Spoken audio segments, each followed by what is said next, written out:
이거 나 때문에 생긴 그 흉터잖아. 살아있었어? 죽었다고 아버지가 분명히 죽었다고 그랬는데. 나를 위해 칼날을 받아냈던 경호원 도준 씨. 그를 위해 준비한 셔츠를 입히려던 순간 그의 옷이 벗겨지며 드러난 흉측한 화상 자국에 나는 숨이 멎었습니다.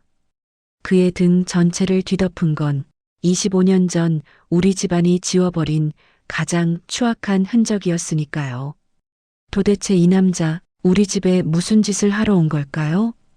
지옥 같은 우리 가문의 비밀 지금 시작합니다. 구독과 좋아요 누르고 끝까지 지켜봐 주세요. 정말 소름 돋는 이야기입니다. 사람 팔자라는 게 참 묘하죠. 아침에 눈 뜰 때만 해도 세상 모든 게 다 내 발 아래 있는 것 같다가도 해지기 전에 발바닥 밑이 쩍 갈라져 지옥 구경을 하게 되는 게 인생입디다. 내 이름은 서지안. 이름만 대면 삼척동자도 다 아는 성운그룹의 금지옥 옆 외동딸로 태어나서 평생을 비단길만 밟고 살 줄 알았어요. 남들은 나보고 복 터졌다고 전생에 나라를 구했냐고들 하는데 글쎄요. 겉만 번지르르한 황금 세장에 갇혀서 사람 눈동자보다 CCTV 렌즈를 더 많이 보고 살면 마음속에 짐승 한 마리가 자라기 마련이거든요. 아무도 믿지 마라. 심지어 내 그림자도 믿지 마라. 우리 아버지가 입버릇처럼 하던 그 말이 내 가슴엔 날카로운 가시가 되어 돋아나 있었습니다. 그날은 유독 공기가 눅눅하고 기분 나쁜 습기가 발목을 잡던 초저녁이었어요. 자선 파티인지 뭔지 얼굴도 모르는 사람들한테 가식적인 웃음을 팔러 가는 길이었죠. 내 전용차가 지하 주차장에 그 서늘한 공기를 가르며 미끄러져 들어갔을 때 뭔가 공기가 평소랑 다르다는 걸 직감했습니다. 차 문이 열리고 구두굽이 시멘트 바닥에 닿는 순간 사방에서 검은 그림자들이 쏟아져 나오더군요.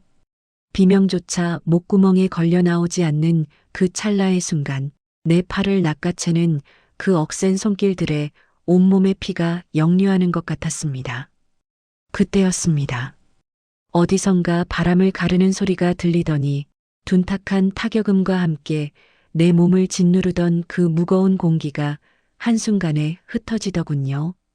검은 정장을 입은 사내 하나가 짐승처럼 달려들어 나를 휘감고 있던 그림자들을 쳐내기 시작했습니다.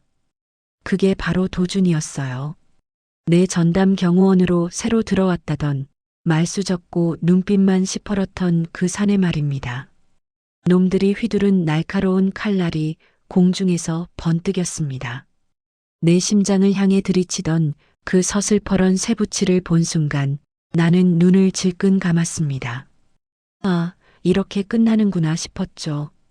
그런데 이상하게도 아픔 대신 뜨거운 액체가 내 뺨과 하얀 실크드레스 위로 후두둑 떨어지는 게 느껴지더라고요. 비릿한 쇠 냄새가 코끝을 찔렀습니다. 조심스레 눈을 떴을 때 내 앞에는 도준의 넓은 등판이 성벽처럼 서 있었습니다. 놈의 칼날은 내 가슴이 아니라 도준의 왼쪽 어깨를 깊숙이 파고 들어가 있었죠. 찢어진 옷감 사이로 붉은 피가 분수처럼 솟구치는데 도준은 신음소리 한 번 내지 않더군요. 오히려 그 끔찍한 통증을 견디며 놈의 멱살을 잡아 바닥에 꽂아버렸습니다. 나를 지키느라 자기 살점이 떨어져 나가는 줄도 모르고 말이죠. 상황이 정리되고 사방에 정적이 내려앉았을 때 도준이 천천히 몸을 돌려 나를 바라봤습니다. 얼굴은 창백하게 질려 있는데 눈빛만큼은 타오르는 불꽃 같더군요. 그가 떨리는 손으로 내 어깨를 짚으며 낮게 읊조렸습니다. 이제 괜찮습니다. 늦어서 죄송합니다. 그 한마디가 왜 그렇게 가슴을 조용히 찌르던지 평생 나를 지켜준답시고 내 주변을 에워쌌던 수많은 사람 중에서 제 피를 흘려가며 나를 대신해 아파해준 사람은 그가 처음이었거든요. 내 드레스에 묻은 그의 붉은 피가 마치 지워지지 않는 낙인처럼 느껴졌습니다. 아무도 믿지 말라던 아버지의 가르침이 도준의 그 깊은 어깨 흉터 앞에서 힘없이 무너져 내린 밤이었습니다. 돈으로 산 사람이라고 생각했는데 그 사람의 피는 돈보다 훨씬 뜨겁고 진하더라고요. 내 마음의 빗장이 풀리는 소리가 들렸습니다. 그게 지옥으로 가는 문인 줄도 모르고 나는 그 피 묻은 손을 꽉 잡고 말았습니다. 참 바보 같죠? 사람 온기가 그리우면 이렇게 앞뒤 안 가리고 마음을 저버리니 말입니다. 그날 이후로 내 세상은 도준이라는 사람을 중심으로 돌기 시작했습니다. 병원 냄새가 채 가시지도 않은 그를 억지로 끌어다 내 방 바로 옆방에 앉혀두었지요. 아버지는 보안이 생명이라며 혀를 차셨지만 내 귀엔 하나도 들어오지 않았습니다. 밤마다 눈을 감으면 주차장에 그 서늘한 칼날이 목끝을 겨누는 것 같아 자다가도 벌떡벌떡 일어났거든요. 그럴 때마다 문 밖을 지키고 서 있는 도준의 그림자를 확인해야만 겨우 숨이 쉬어졌습니다. 어느 깊은 밤이었을 거예요. 가위에 눌려 땀범벅이 된 채 거실로 나갔더니 도준이 창밖을 보며 서 있더군요. 어깨에 감긴 하얀 붕대가 달빛에 비쳐 유난히 시려 보였습니다. 내가 다가가도 그는 기척 하나 내지 않았습니다. 그 뒷모습이 어찌나 외롭고 단단해 보이던지 나도 모르게 그 사람의 붕대 감긴 어깨에 손을 올리고 말았습니다. 나 때문에 이렇게 됐는데 아프지도 않아요? 사람 맞긴 한가 몰라. 내 농담 섞인 물음에 도준이 천천히 고개를 돌렸습니다. 그 눈 속엔 내가 읽을 수 없는 깊은 늪 같은 게 있었어요. 그는 내 손을 부드럽게 떼어내며 아주 낮게 말했습니다. 아픈 건 금방 잊힙니다. 하지만 지키지 못한 건 평생 남지요. 아가씨는 제가 지켜야 할 전부입니다. 그 전부라는 말이 내 가슴팍을 묵직하게 때리더라고요. 평생을 성운그룹의 상속녀로만 불렸지 누군가의 전부가 되어본 적은 없었으니까요. 나는 그날 밤 도준에게 내 마음의 가장 깊은 곳을 보여주기로 했습니다. 아무에게도 심지어 내 자신에게도 보여주기 싫었던 그 어두운 비밀 말이에요.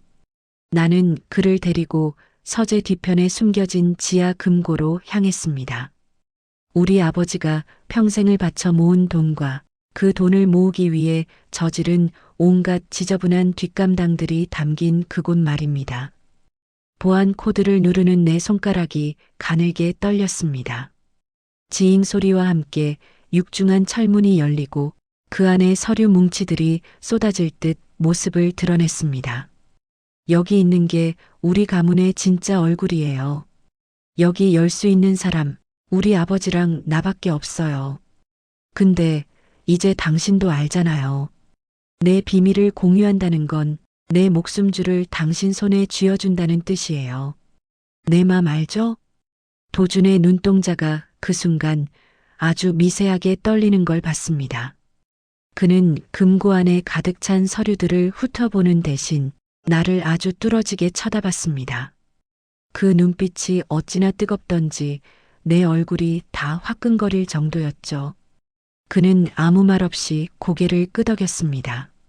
그 침묵이 곧 맹세인 줄 알았습니다. 나를 위해 피를 흘렸던 사람이니 내 비밀 정도는 맡겨도 된다고 철석같이 믿어버린 거죠.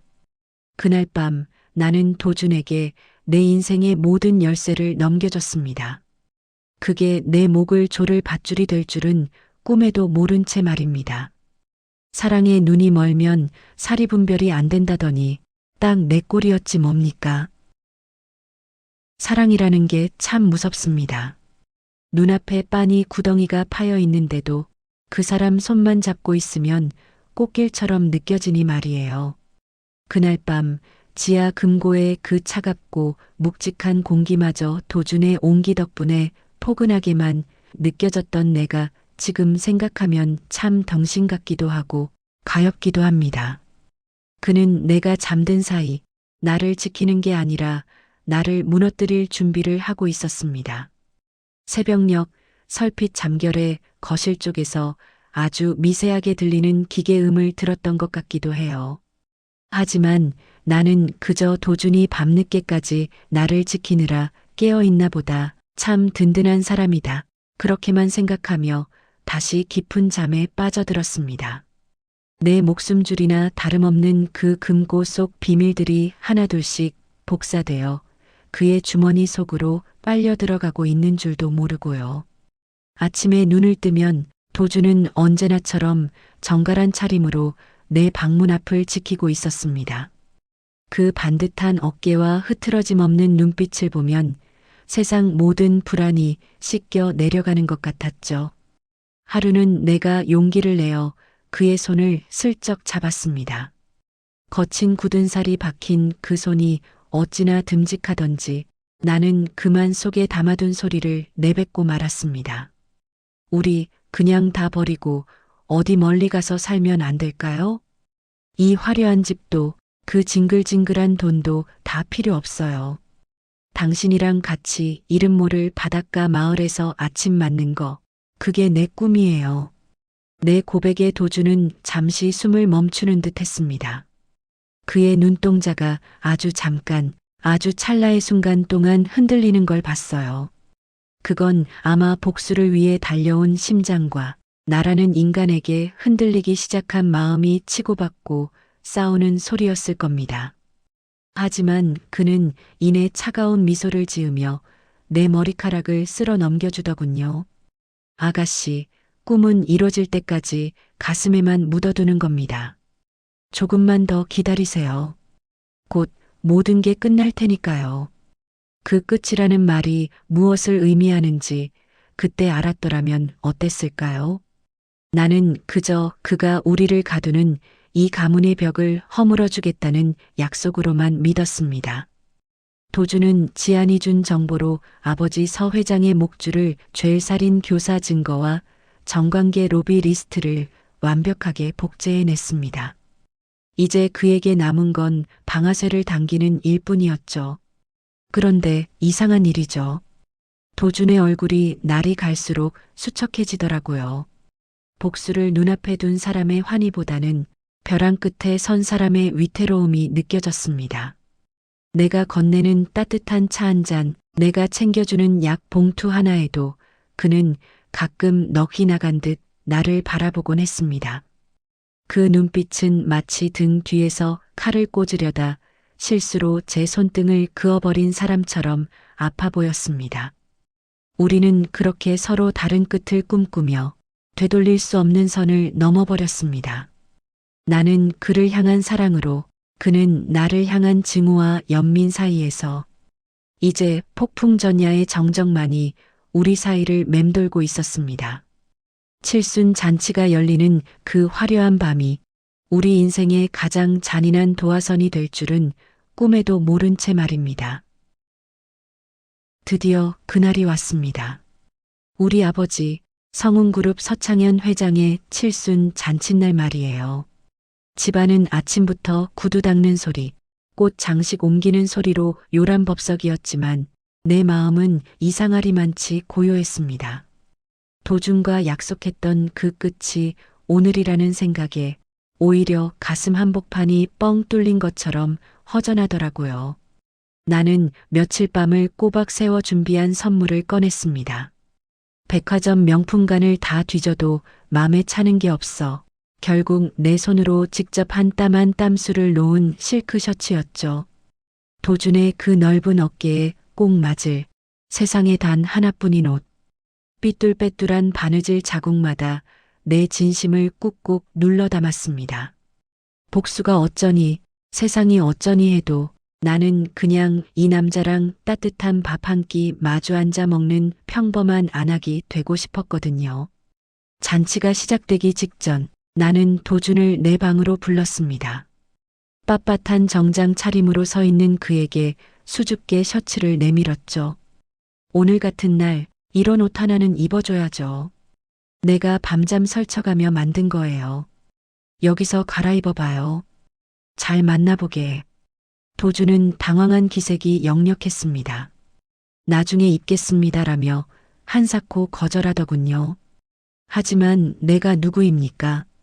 억지로 그의 겉옷을 벗기고 단추를 하나둘 풀기 시작했죠.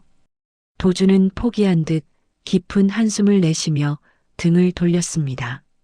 낡은 셔츠를 벗어 던지는 그 찰나의 순간 내 손에 들려있던 새 옷이 바닥으로 툭 떨어졌습니다. 그의 등판, 주차장에서 봤던 그 듬직한 어깨 뒤에 숨겨져 있던 건 차마 눈뜨고 볼 수 없는 지독한 화상 흉터였습니다. 어깨에서 시작해 허리춤까지 마치 뱀이 기어간 듯 일그러지고 뭉쳐진 살덩어리들. 그 흉측한 낙인을 보는 순간 25년 전 그 여름날의 끔찍한 기억이 쓰나미처럼 몰려왔습니다. 어린 내가 장난치다 엎질렀던 그 뜨거운 솥단지 물. 비명을 지르며 나를 밀쳐내고 대신 그 물벼락을 온몸으로 받아냈던 우리 오빠 도준이. 아빠, 오빠 좀 살려줘. 울부짖던 내 목소리를 외면하고 흉측하게 변해버린 아들이 가문의 수치라며 비오는 밤거리로 내던지던 우리 아버지의 그 서늘한 눈빛. 심장이 입 밖으로 튀어나올 것 같았습니다. 목구멍이 뜨거워져서 숨이 안 쉬어지더라고요. 나는 파들파들 떨리는 손으로 그 일그러진 살점을 더듬었습니다. 오빠, 이거 나 때문에 생긴 그 상처잖아. 살아있었어? 죽었다고. 아버지가 오빠 죽었다고 그랬는데. 도준의 몸이 돌덩이처럼 굳었습니다. 천천히 뒤를 돌아본 그의 눈엔 복수의 화신은 온데간데 없고 상처받은 어린 소년의 영혼만이 웅크리고 있었습니다. 그는 나를 똑바로 쳐다보지 못한 채 바닥에 떨어진 내 마음, 아니 그 셔츠를 멍하니 내려다보고 있었습니다. 화려한 연회장에서는 축하 음악이 들려오는데 이 방 안에는 25년 동안 고여있던 썩은 눈물 냄새만 가득했습니다. 내 인생의 가장 행복한 날이 될 줄 알았던 오늘, 나는 내 생에 가장 깊고 어두운 바닥으로 추락하고 있었습니다. 원수인 줄 알고 칼을 갈았던 남자가 내 피부치였고 그를 죽음으로 내몰았던 진짜 악마는 바로 문 너머에서 웃고 있는 우리 아버지였다는 그 잔인한 진실 앞에서 말입니다. 방 안의 공기가 날카로운 유리 파편처럼 흩어졌습니다. 오빠라는 그 한마디가 내 입술을 타고 새어나가는 순간 도준의 그 서슬 퍼런 복수심이 맥없이 주저앉는 게 보였어요. 나를 이용해 아버지를 무너뜨리겠다던 그 독한 눈빛이 순식간에 어린 시절 나를 업어주던 그 순한 눈망울로 돌아오더라고요. 지안아, 너 다 알고 있었니? 이 상처 잊은 줄 알았는데. 도준의 목소리가 갈라진 논바닥처럼 푸석거렸습니다. 그는 내 손에 닿은 자기 살결이 마치 불의 대기라도 한 듯 움찔거리며 물러섰죠. 그가 왜 그렇게 내 곁에서 위태롭게 흔들렸는지, 왜 나를 보며 칼을 휘두르지 못하고 자기 손등만 그어댔는지 이제야 알 것 같았습니다. 복수해야 할 원수의 딸이 아니라 자신의 목숨을 바꿔서라도 지키고 싶었던 하나뿐인 동생이었으니까요. 내 안에서도 무언가 쩍하고 갈라졌습니다. 평생을 우리 아버지라고 믿고 살았던 그 사람, 성운그룹의 왕좌에 앉아 인자한 미소를 짓던 서창현 회장. 그 사람이 실은 제 자식을 흉측하다고 버리고 남은 자식에겐 그 기억까지 지우라고 강요했던 괴물이었다는 사실이 내 영혼을 갈기갈기 찢어놓았습니다. 나는 바닥에 떨어진 그 실크 셔츠를 집어들어 도준의 흉측한 등 위로 덮어주었습니다. 이 가시 돋친 왕궁에서 우리가 입어야 했던 건 화려한 드레스나 정장이 아니라 서로의 상처를 가려줄 이 얇은 천조각 하나였는데 말입니다. 오빠 미안해. 내가 너무 늦게 알아봐서 미안해. 그동안 얼마나 춥고 배고팠어. 그 칼날 같은 세월을 어떻게 혼자 견뎠어. 나는 도준을 뒤에서 꼭 끌어안았습니다. 그의 어깨가 어린아이처럼 들썩이며 무너지더군요. 평생을 증오로만 버텨온 심장이 사랑이라는 낯선 온기 앞에 녹아내리는 소리가 들리는 듯 했습니다. 복수는 이제 더 이상 도준만의 몫이 아니었습니다. 자식을 장기판에 말처럼 쓰고 버린 그 비정한 인간에게 우리가 살아있다는 걸, 그리고 여전히 서로를 사랑한다는 걸 보여줘야만 했습니다. 도준은 천천히 내 손을 맞잡았습니다. 그 손은 여전히 거칠고 투박했지만 이제는 나를 해치려는 자객의 손이 아니라 나를 세상 밖으로 이끌어줄 오빠의 손이었습니다.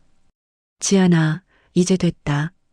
나 너를 다시 본 것만으로도 충분해. 이제 이 지옥 같은 연극 내가 끝낼게. 그는 다시 셔츠 단추를 채웠습니다. 하지만 아까와는 달랐습니다. 억지로 꾸며낸 경호원의 눈빛이 아니라 제 동생을 지키기 위해 지옥으로라도 뛰어들 준비가 된 진짜 남자의 눈빛이었죠. 우리는 서로의 눈물을 닦아주며 약속했습니다. 돈과 권력으로 쌓아 올린 이 가짜 왕국을 무너뜨리고 진짜 우리 인생을 찾으러 가자고요. 그게 설령 낭떠러지 끝이라 해도 둘이 같이라면 춥지 않을 것 같았습니다. 연회장의 문이 굉음과 함께 열리며 아버지가 들어섰습니다. 아니, 서창현 회장이라는 껍데기를 쓴 괴물이 우리 앞에 섰지요. 그의 눈에는 자식에 대한 반가움 따위는 눈곱만큼도 없었습니다. 오직 제 왕국에 금이 갈까봐 전전긍긍하는 노용만이 이글거리고 있었죠. 내 눈이 틀리지 않았구나. 그 흉측한 몸으로 감히 여기까지 기어들어와? 아버지의 그 서늘한 목소리가 가슴목을 찔렀습니다. 그는 이미 모든 걸 알고 있었습니다. 도준이 제 아들이라는 것도, 동생인 내가 그 사실을 알아버렸다는 것도요. 그는 손짓 하나로 뒤에 대기하던 요원들에게 신호를 보냈습니다. 지안과 도준, 두 사람 다 흔적 없이 지워버리라는 무언의 명령. 제 손으로 만든 핏줄을 벌레 짐승 취급하며 뭉개버리려는 그 비정함 앞에 나는 온몸의 피가 얼어붙는 것 같았습니다. 검은 정장을 입은 사내들이 총구를 겨누며 다가왔습니다. 그 찰나의 순간 도준 오빠가 나를 자기 뒤로 획 낚아챘습니다.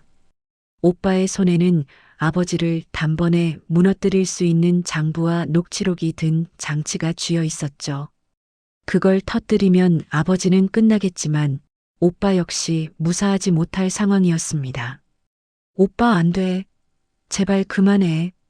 내 비명소리가 채 끝나기도 전에 사방에서 불꽃이 튀었습니다. 탕 소리가 귀청을 때리고 연기가 자욱하게 피어올랐죠. 나는 눈을 감았습니다. 그런데 이상하게 또 아프지가 않더라고요. 조심스레 눈을 뜨니 오빠가 다시 한번 내 앞을 막아선 채 휘청이고 있었습니다. 등에 박힌 총탄보다 아버지가 쏜 그 비정한 눈빛에 오빠의 가슴이 먼저 무너져 내린 것 같았습니다. 오빠는 피를 토하면서도 품 안의 버튼을 눌렀습니다. 그와 동시에 연회장 대형 스크린과 전 세계 언론사 서버로 성운그룹의 추악한 민낯이 낱낱이 공개되기 시작했습니다. 서창현 회장이 저지른 살인 교사, 비자금 세탁, 그리고 제 자식을 죽이려 했던 그 잔혹한 기록들까지요. 아버지는 비명을 지르며 무너졌습니다. 평생을 공들여 쌓아 올린 황금 성벽이 모래성처럼 허물어지는 소리가 온 집안에 진동했지요. 경찰들이 들이닥쳐 아버지의 손에 수갑을 채우는 그 순간에도 나는 쓰러진 오빠를 붙잡고 오열했습니다. 오빠, 정신 좀 차려봐. 나 여기 있어. 이제 다 끝났어. 우리 이제 진짜 도망가자, 응? 오빠는 희미하게 웃으며 내 손을 꽉 잡았습니다. 자기 피로 붉게 물든 그 손으로 내 눈물을 닦아주더군요. 지안아, 너라도 살아서 참 다행이다. 그 말을 끝으로 오빠의 눈이 스르르 감겼습니다. 화려했던 성운그룹의 간판이 땅바닥으로 떨어져 박살나는 소리가 들렸습니다. 세상 사람들은 이걸 두고 세기의 스캔들이니 통쾌한 복수국이니 떠들썩했지만 나에게는 그저 다 타버린 잿더미 속에서 겨우 오빠 손 하나 건져 올린 아프고도 아픈 승리였을 뿐입니다. 돈으로 산 권력은 연기처럼 사라졌지만 오빠가 내 대신 맞았던 그 총탄의 온기는 내 가슴에 영원히 지워지지 않는 낙인이 되었습니다. 이제 더 이상 가시돋친 왕관은 필요 없었습니다. 무너진 폐허 위에서 나는 처음으로 숨다운 숨을 내쉬며 오빠의 차가워진 손을 가슴에 품었습니다. 그로부터 시간이 꽤 흘렀습니다. 세상 사람들은 성운그룹이 망했네, 서 회장이 감옥에서 곡기를 끊었네 하며 한동안 입방아를 찢더니 이제는 제 살길 찾기 바빠 그날의 소동을 까마득히 잊은 눈치입니다. 참 더덥지요. 그 난리를 치고 얻어낸 게 결국 이 정막뿐이라니 말입니다. 나는 지금 도시의 소음이 닿지 않는 작은 바닷가 마을에 살고 있습니다. 화려한 드레스 대신 무릎 나온 면바지를 입고 다이아몬드 반지 대신 흙 묻은 호미를 쥐고 살아요. 그리고 내 곁에는 그날의 폭풍 속에서 기적처럼 숨줄기를 붙잡고 돌아온 도준 오빠가 있습니다. 비록 하반신이 굳어 휠체어 신세를 지고 머릿속 기억의 방들이 뒤엉켜 자신의 동생 이름조차 가끔 가물가물해 하지만요. 그래도 나는 지금이 내 인생에서 가장 공기가 달게 느껴집니다. 오빠는 가끔 멍하니 바다를 보다가도 내가 옆에서 어린 시절 숨바꼭질하던 이야기를 들려주면 아이처럼 해맑게 웃곤 합니다. 어느 해질녘이었어요. 붉은 노을이 바다 위로 뚝뚝 떨어지는데 오빠가 갑자기 내 손을 꼭 잡더라고요. 그러더니 아주 느릿느릿 하지만 분명한 목소리로 내뱉었습니다. 지안아, 이제 안 춥다. 그 한마디에 참았던 눈물이 왈칵 쏟아졌습니다. 25년 전 그 비오던 밤부터 가슴속에 꽁꽁 얼어붙어 있던 얼음장들이 한꺼번에 녹아내리는 기분이었죠. 돈이며 권력이며 그거 다 손바닥 위에 올려둔 모래알입디다. 꽉 쥐면 쥘수록 손가락 사이로 다 빠져나가고 결국 남는 건 이렇게 체온을 나눌 수 있는 사람 손 하나뿐이더라고요. 우리 오빠 참 고생 많았습니다.